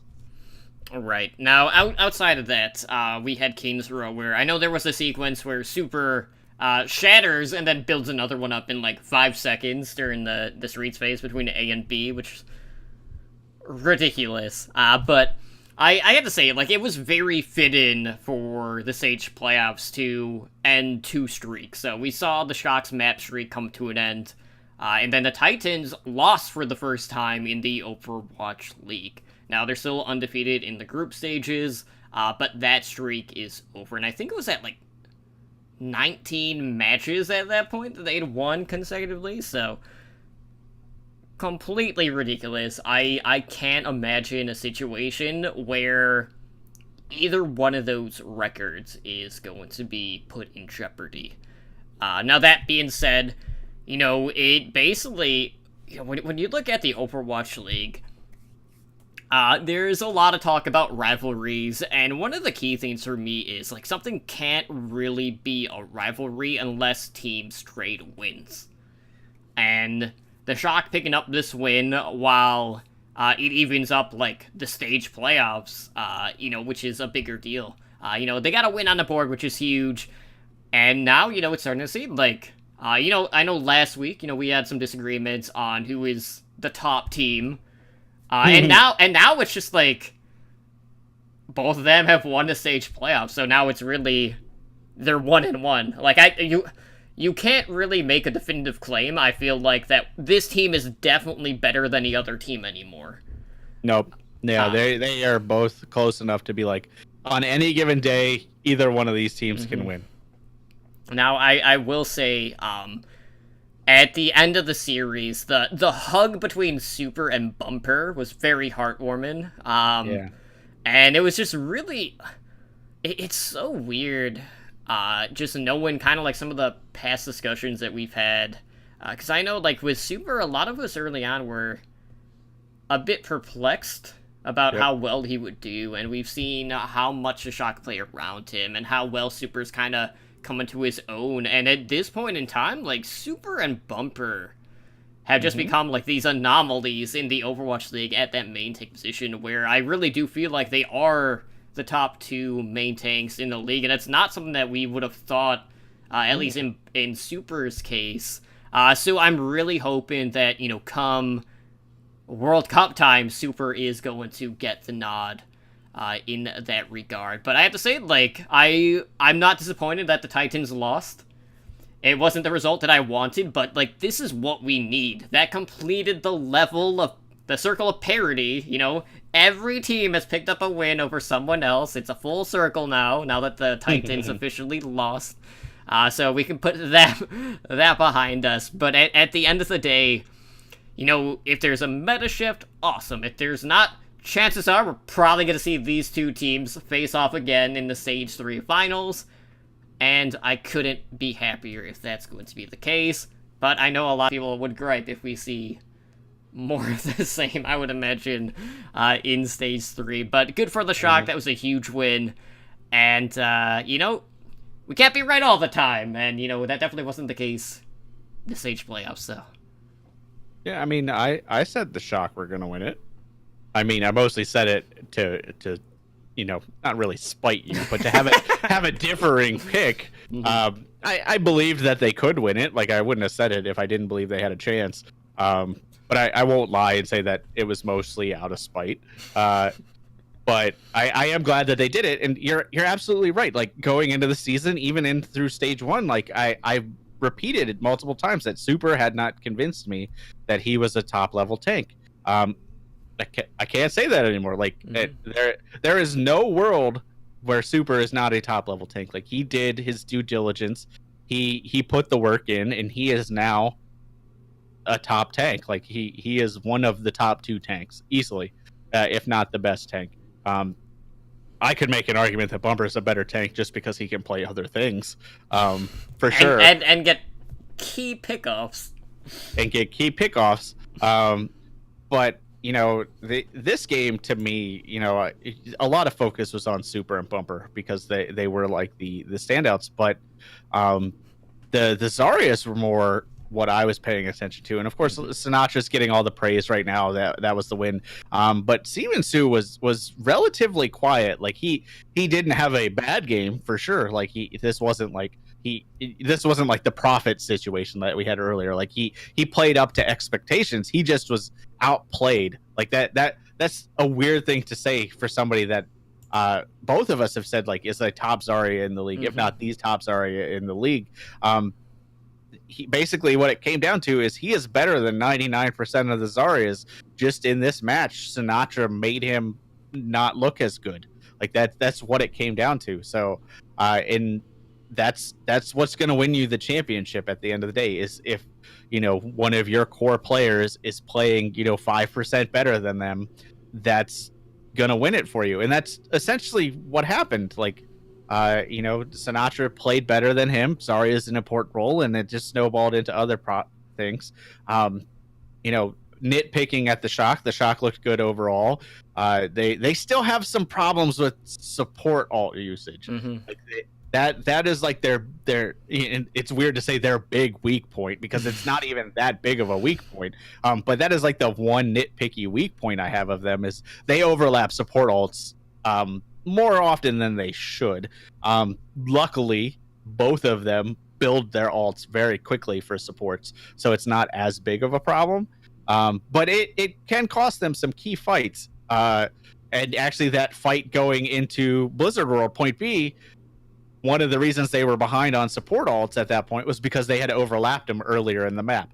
So, unfortunately, in the GOATS meta, there is a lot of snowball. There is a lot of, stuff you did 3.5 minutes ago affects what you're going to do now type of thing, which isn't something we saw in a lot of other metas. Like, you could kind of equalize the advantage and stuff. Whereas in GOATS, that happens at a much slower pace unless you're Sinatra and you're building grabs every freaking 30 seconds. But that is like the one nitpicking thing I have for the Shock. Vancouver's one weakness is the thing we've always said is Bumper is very, very aggressive, and he can be caught out. Luckily, he has such a talented team around him that they can either save him or play around it and just kill the rest of the team, which is what we saw them do with the NYXL. Unfortunately, that didn't quite work out as well with the Shock, because the Shock actually took a very different approach to that aspect. Whereas instead of focusing on Bumper to kill him, they basically just focused on keeping whoever Bumper was trying to kill alive, and then killed the rest of the Titans. Like, they basically primarily Hoxel in a lot of situations.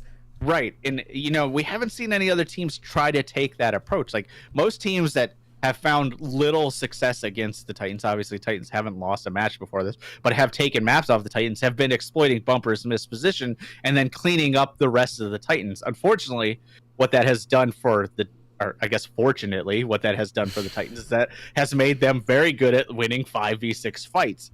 So now the Shock said, okay, look, we can't just kill Bumper because statistically we are still likely to lose this fight. Keep him alive. So keep him busy and we will kill the rest of the team because they are too busy trying to save him. And that was interesting to me. Like, that was ultimate wrinkle brain type of plays, because I wouldn't have expected that, and it worked. But I don't think that's a weakness. Like, I don't think any other team besides the Shock could pull that off right now. Like, other teams are gonna, like, the mortals will have to figure out another way to exploit that or get better at it.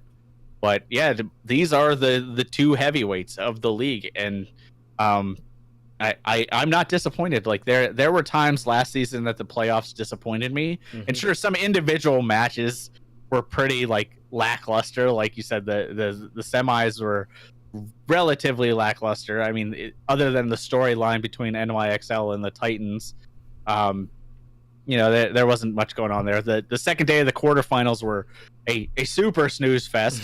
Outside of my investment in Dallas, I really didn't care about it. But all in all, I think this was a good playoff. I think this is a great way to go into the break. We're going to go into the All-Stars. We're going to have some fun. Hopefully, we're going to get some pretty good meta announcements. We can only hope. And I'm sure we will speculate on that next week because we won't have too much to talk about.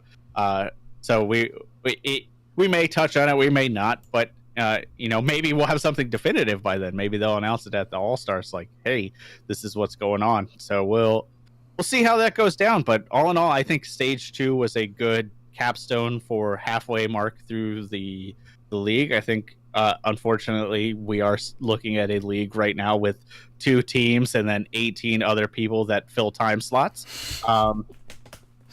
So, I'd hate to say it that way, but at least we got those 2 teams to clash against each other and give us some really good Overwatch. I mean, I couldn't say it any better. I guess next week we'll figure out what we're gonna do. Maybe We should just spend like the entire episode just trash talking one another, like the talent takedown, because that's really the only point of that at all. We should have our own talent takedown. Oh, that's even better. Like me and Edinar versus like you and Slambo, or well, we got like Ren. We can get like I don't think we're gonna be able to balance because of Ed. Ed is a handicap. He's a handicap. Ed, he's not that bad of a handicap player. Now that we figured out that his DPI was 5,000. I knew I was in trouble when I said, "Hey, what's your DPI at?" And he says, "I don't know." And I was like, "Oh, here we effing go." But anyways, we're gonna go ahead and close out the show for tonight. So if you guys want to help us out, one of the best things to do is to go leave us a review over on iTunes or your podcast app of choice. We're always looking for insight on how we can make for a better listening experience for you. If you would like to find additional Overwatch-related content, go check out Overwatch Recall. There you can find our podcast listing of all the Overwatch League, Path to Pro, Fantasy Overwatch League podcasts. And then every Sunday night, I release a weekly recall, which is an episodic listing of all the prior week's episodes, which is posted not only on our website, but also on Overwatch Recall's Twitter at OWRecall. Now, if you would like to support our podcast network further, consider checking out our Patreon page. We have tiers starting at just $1 a month, so you too can join the likes of Blazin and Bob, Brenton, and Gabby in helping our network grow. So I want to thank you guys for your continued support, and for more information, be sure to check out www.patreon.com/OWL Network. Now, with that being said, we do have an announcement to make tonight, and that is, we are at the mid-season break of the Overwatch League. Now, what does that mean for content? Well, it means we're not taking any weeks off. We're not going to do one of those. But what we do have is we have not one but two Overwatch League podcasters panels that are coming up. So we did one of these at the end of Stage 1 during that break. It's back. It's expanded for the mid-season. And the first one is going to be this Saturday. That is May 18th. And then we're going to have one on Sunday, May 26th. And both of these are going to be starting at 7:30 p.m. Pacific time. Now, we are planning on streaming these panels. They will, of course, be live on ours. I will host one of them. Spider will be streaming the other one. And, also be made available in podcatchers. And I'm sure some of the other podcasters will probably be streaming on their channels as well. But we have 11 different podcasts that are going to be featured in this. So we have hosts and co-hosts from the Bird Watchers, the Pro Overwatch, Casual OWL Fans, Heroes Never Die, High Noon, Omnic Lab, Omnic Weekly, Overtakes, here, obviously, Overwatch League Network, Overwatch League Recap, and Push the Point. So I hope you guys check it out. Join us on Saturday when I moderate that panel. Each one is going to have 10 people on the panel, so we are at our cap. We cannot go more than 10 people just due to video call restrictions on Discord. But last time we had 8 people. This time we have 20. So all bets are off, and it's gonna be a good time. So definitely check it out. We hope people show up. We might do a little bit of Q&A on the panels as well towards the end for people that are watching during our Twitch stream. But I'll make a more formal Twitter announcement probably tomorrow with a full listing of the podcast and the panelists that are going to be involved with that. But I hope you guys check it out. And this came together pretty quickly. And who knows where it's gonna go beyond this, whether we're gonna try to incorporate more podcasts and maybe minimize how many each podcast can have, co-hosts can have. I don't know, we'll figure that out when we get there, but definitely a huge expansion. Probably the biggest crossover event Overwatch podcasts have done at this point, I would say. Avengers, hold my beer. Yes, yeah, hold my beer. But outside of that, I hope you guys enjoyed. It should be a good time. we'll probably have, like, some sort of, like, mac and cheese talk like we did last time, and I'll just abruptly end it. That won't happen. Well, not the abruptly end part. We'll probably talk food at some point, because, you know, Edinar is going to be on my panel. He's going to try to sidetrack me, as he always does. But outside of that, Spider, you know, you are going to be on the Sunday panel, so I'm happy that you're involved as well. But now that that is out of the way, we have so many different ways where our listeners can get a hold of us. So, Spider, why don't you let them know how they can do that? Sure. If you'd like to email the show, you can do so at contact@owlnshow.com. The website is www.owlnshow.com. Twitter is @OWLNShow. You can find our YouTube at youtube.com/Overwatch League Network. Our Discord is always hopping with discussion. You can find it at discord.me/OWLNShow. If you're listening to the audio version, I would highly advise you checking out our Twitch channel. It's twitch.tv/OWLNShow. We are a Twitch affiliate, so you can, subscribe, show your support there. But we have multiple shows during the week. We have our Overwatch League Focus show, which is what you're currently listening to. That is Mondays at 7 p.m. Pacific time.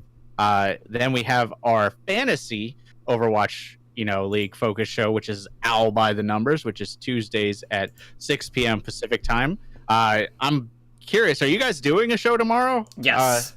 Okay. So tomorrow, we are going to dive more into the rumored 222 in the Overwatch League and how that's going to affect Fantasy Overwatch League. So we'll have a pretty big discussion on that and obviously evaluate the fantasy potential of that LA Valiant and Florida Mayhem trade. Okay, well, there you go. If you want some inside scoop on how we think 222 might play out, that's a good place to listen to tomorrow, 6 p.m. Pacific, right here. Then on Wednesdays, we have our Variety Overwatch show, which is Heroes Never Die. That is 5 p.m. Pacific, and that's where you basically talk everything Overwatch. Everything from arcade to Overwatch League. So if you want the more variety level, instead of like the laser focused Overwatch League, that's the place to pay attention to. And then we also do host streams. I typically stream Thursday nights. I didn't last week just because I was bad at time zones and I forgot how late the playoffs were at my time. But I do plan on picking that up once again this week. I expect the All-Stars might overlap a little bit with it, but I'm not as concerned about the All-Stars. Mm-hmm. And then Totem, you stream whenever possible. I know it's been a little crazy for you. Yeah. So just keep an eye on the channel. If you hit the follow button, you'll know when we go live and with what. Other than that, you already told them about the Patreon, but one more time, it's patreon.com/OWL Network. And we have the varying tiers all the way up from $1 to $10 a month. You can find myself on Twitter at SpiderGD. I did post new pictures of my redone office, so you can check it out on the Discord or Twitter, or if you want to yell at me, that is the place to do it. Slambo will hopefully be back next week, but you can find him at Slambo Overwatch. You can just say congrats on your anniversary, or we miss you, or whatever you want to tell him. What about you, Totem? I'm pretty sure the reason he's not here is because he's still trying to catch up on all of his phone notifications. It's possible. That's probably what it is. I know when I go dark for like a day, it takes me like an evening to get caught up. So I can only imagine like a week and a half. Yeah, and this is Slambo, who's normally in the Abyss, where he's not going to get any reception to begin with. So then that just compiles over time. But as for myself, you can find me over on Twitter at TurmelyDrugCTR. But with that being said, guys, we're going to go ahead and head out for the night. Again, this has been Overwatch League episode 80. Overwatch League Network episode 80. Oh my gosh. But I've been your host, Emily Drunk, joined, as per usual, by my co-host, Spider, and hopefully we'll have the trifecta back in full force, or, someone's gonna bow out, and, we're gonna keep alternating hosts. I don't know how it works, but it seems like, three's a crowd? I don't know. Yeah, we'll get it back together. I mean, at some point. Yeah. Yeah, if not, you have freaking 20 hosts to look forward to at the round table. Yeah, the two panels. But you know what? Maybe we'll be able to get it together quicker than the other 18 teams in the Overwatch League. Womp, womp, womp. That's a tall task for some of those teams, especially if you are the Outlaws. But yeah, we're gonna head out. Hopefully, like, I know my OBS minimized, and I have no idea if it's gonna be able to get pulled back up. So this should be interesting. We'll see if I can actually end the stream. Ugh. So that's the thing. Oh, it worked. Okay. All right, guys. Have a good night.